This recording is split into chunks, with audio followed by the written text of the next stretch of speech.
Halo anak-anak yang terkasih, selamat pagi. Apa kabar hari ini? Iya, luar biasa pastinya ya.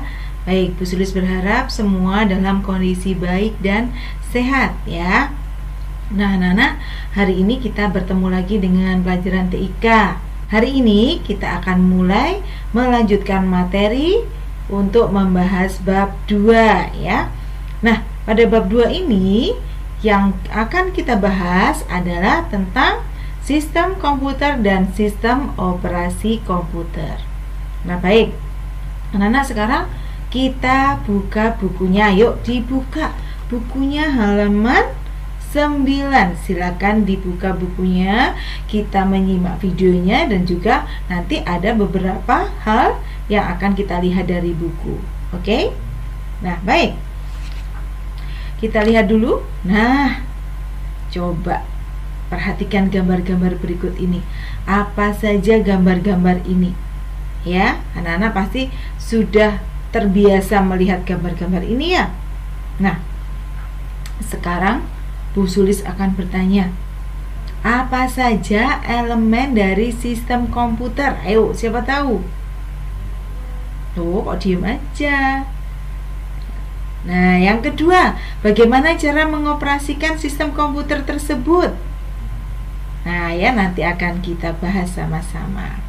Ya baik, yang pertama, sistem komputer yang akan kita bahas adalah elemen atau bagian dari sistem komputer tersebut dan juga cara kerjanya. Elemen dari sistem komputer itu apa saja? Nah, kalian pasti sudah ingat di kelas, mulai dari kelas 1, 2, 3 kita pernah belajar tentang bagian-bagian dari komputer apa saja ya. Nah, sekarang kita lihat satu-satu. Ada yang namanya hardware. Apa itu hardware? Pernah kelas 3 kalau nggak salah. Iya, hardware adalah perangkat keras ya. Perangkat keras itu adalah alat-alat komputer yang bisa disentuh ya, bisa disentuh. Kalau disentuh keras, makanya dinamakan perangkat keras atau hardware. Contohnya apa saja?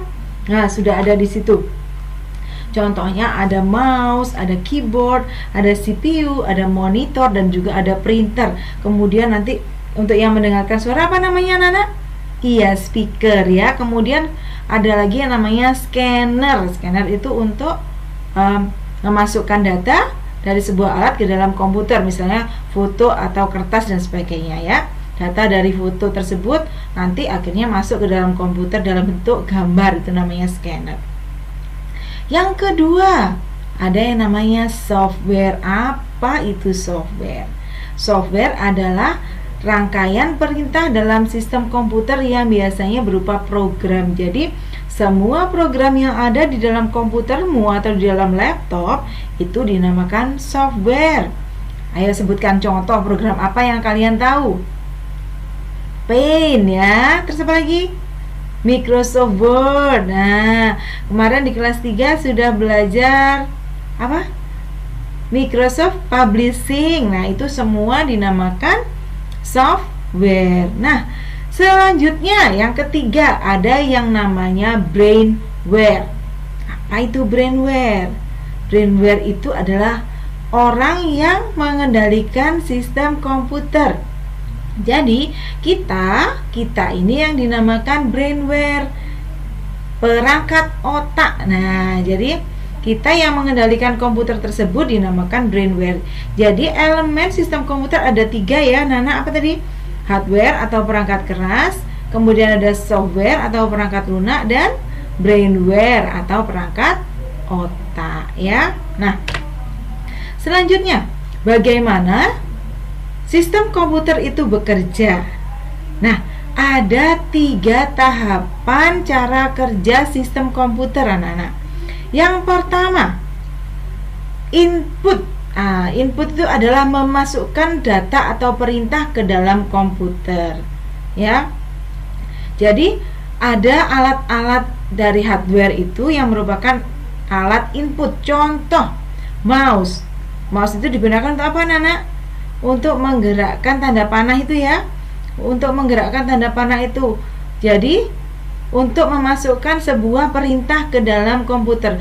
Kalau kita tidak mengklik mouse-nya, maka tidak akan jalan programnya.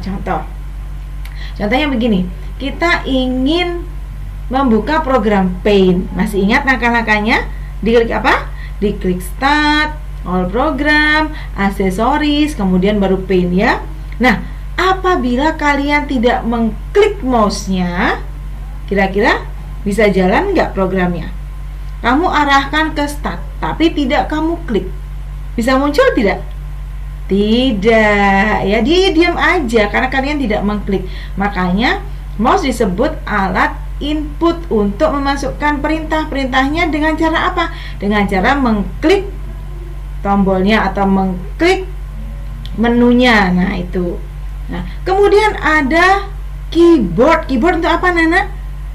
Untuk mengetik ya.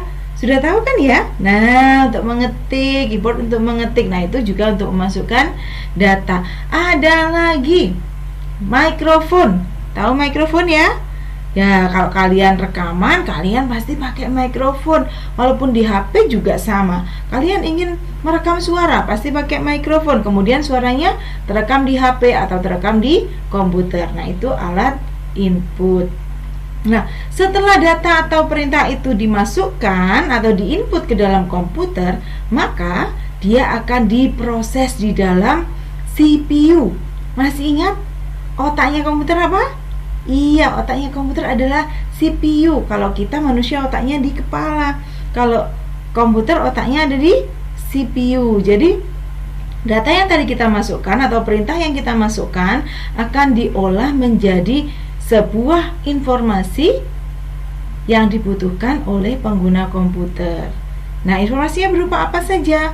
Nah, bisa berupa teks, bisa berupa gambar, bisa dicetak di kertas melalui printer, atau bisa berupa suara melalui speaker. Nah, hasilnya itu disebut apa, Nana? Disebut output, ya. Nah, jadi langkahnya data dimasukkan atau input, kemudian diproses oleh CPU, kemudian dikeluarkan dalam bentuk output. Nah, itu cara kerja sistem komputer. Selanjutnya, kalau tadi kita sudah belajar tentang sistem komputer. Nah, sekarang kita belajar tentang sistem operasi komputer. Nah, beda ya, Nana. Kalau sistem komputer yang kita bahas adalah komputernya. Nah, kalau sistem operasi komputer adalah sebuah program yang bertugas untuk mengatur kerja dari hardware dan software. Hardware dan software tidak bisa bekerja sendiri-sendiri ya, Nana. Ya, hardware perangkat keras kalau tidak ada software, dia tidak bisa jalan. Dia tidak akan menampilkan program apa-apa. Software tanpa hardware sama, dia tidak bisa ngapa-ngapain, tidak bisa digunakan untuk apapun. Masih dalam bentuk program, tidak bisa digunakan untuk apa-apa. Nah, jadi ada sebuah program yang mengatur atau menghubungkan antara hardware dan software. Namanya adalah sistem operasi. Nah, anak-anak, kalian pasti sudah hafal ya, sudah tahu apabila kalian menggunakan komputer atau laptop, biasanya awal-awal kalian pasti akan melihat tulisan Windows, ya? Ya enggak? Nah, Windows ini adalah salah satu sistem operasi yang paling banyak digunakan saat ini. Ya. Jadi, Windows inilah yang mengatur kerja dari hardware dan software komputer atau laptop yang kita gunakan. Dia seperti polisi lalu lintas, anak-anak. Jadi dia yang mengatur bagaimana sebuah program dijalankan, bagaimana program nanti akan mengeluarkan output, bagaimana sebuah data diproses di dalam CPU. Nah, yang mengatur adalah Windows, ya. Nah, selain Windows, ada juga beberapa sistem operasi lain. Contoh, nah di sini sudah ada ya, ada Unix, ada CP/M, ada MS-DOS. Nah, kemudian ada Linux. Nanti kalian bisa browsing atau cari sendiri, coba cari di internet sistem komputer, sistem operasi komputer saat ini. Nanti akan banyak sekali ada di situ. Bisa kalian cari sendiri ya, untuk menambah pengetahuan kalian. Nah, selanjutnya. Nah, yang akan kita bahas saat ini adalah program atau sistem operasi Windows dulu ya, yang sering kita gunakan. Nah, sistem operasi Windows mempunyai sebuah keunggulan yang namanya Graphical User Interface atau GUI. Ayo coba sekarang dilihat halaman 12. GUI itu apa? Baca yuk ya. GUI, dengan menggunakan GUI kamu atau kita tidak perlu lagi menuliskan perintah-perintah. Cukup menjalankan sebuah program dengan mengklik sebuah icon. Nah, icon itu adalah tombol-tombol yang biasanya ada di desktop, ada di layarmu ya. Nah, jadi kita tidak perlu misalnya mau membuka sebuah program, kita ngetik dulu panjang sekali. Nah, nggak usah. Jadi kita tinggal klik saja, double klik, selesai, programnya terbuka. Begitu, itu yang namanya GUI.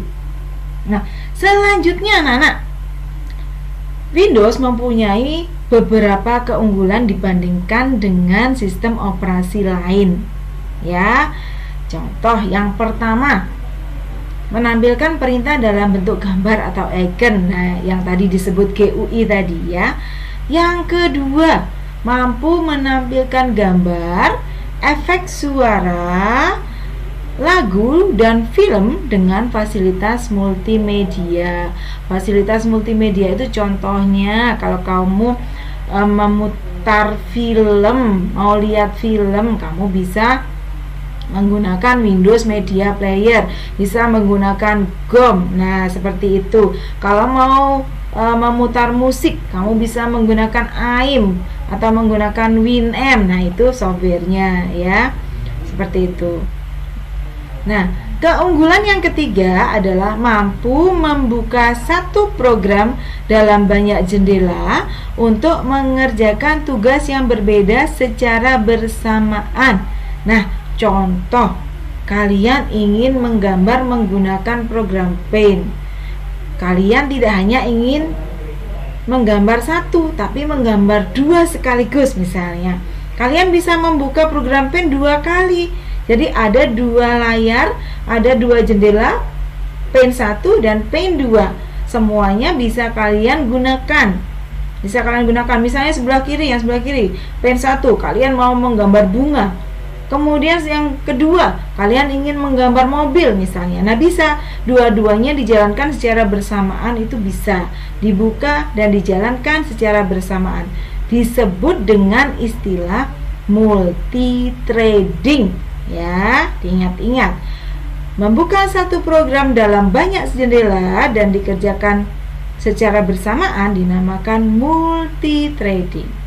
Nah, kemudian yang keempat, mampu menjalankan banyak program aplikasi secara bersamaan. Nah, kalau yang tadi kita menjalankan satu program secara bersamaan, itu namanya multi-threading. Nah, tapi yang keempat ini adalah menjalankan beberapa program secara bersamaan. Contoh, kamu menjalankan Paint, kemudian kamu menjalankan Microsoft Word, kamu menjalankan Windows Media Player misalnya. Nah, tiga-tiganya bisa kamu buka bersamaan dan bisa dijalankan juga dengan bersamaan. Itu dinamakan multitasking ya. Jangan terbalik antara multi-threading dan multitasking. Oke? Nah, selanjutnya yang kelima, mampu menyimpan dokumen dengan nama yang panjang ya. Jadi dia bisa pakai nama panjang sekali, bisa, masih bisa tersimpan. Tidak hanya satu kata atau dua kata. Kamu mau pakai satu kalimat bisa. Ya. Nah, keenam, mampu mengenali dan menyusun perangkat yang baru dipasang. Contoh, kalian punya printer baru. Nah, kalian masukkan kabelnya, kalian hubungkan dengan komputer atau dengan laptop, maka secara otomatis Windows akan mendeteksi bahwa oh, ada perangkat baru. Ya, ada perangkat baru. Perangkat itu adalah printer. Nah, seperti itu.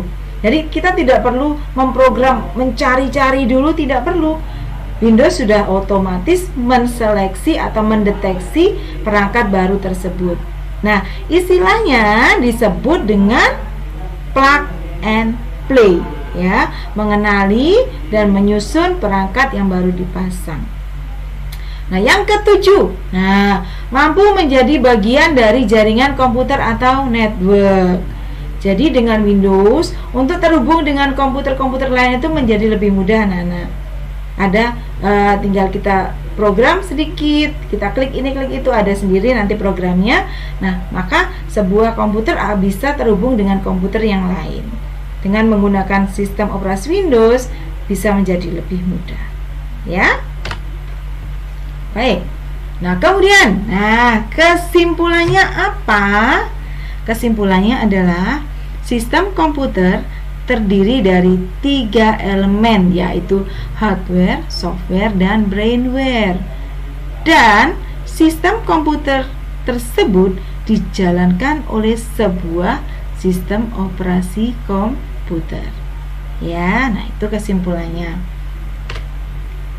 Nah, baik anak-anak, tugas hari ini adalah mengerjakan soal latihan bab 2 halaman 15-16 dari buku cetak, ya. Nanti dikerjakan langsung saja di buku cetaknya di sini. Nah, di sini sudah ada tempatnya. Kalau nggak cukup boleh nanti yang isian dilanjutkan di buku PSPR boleh. Oke? Iya. Baik. Anak-anak, materi hari ini cukup sampai di sini dulu. Minggu depan akan ada latihan soal yang diberikan Bu Sulis, ya. Semoga materi hari ini bisa dipelajari dan bisa dipahami dengan baik. Nah, anak-anak tetap semangat ya, walaupun belajar di rumah. Oke? Iya, baik. Selamat pagi. Tuhan memberkati.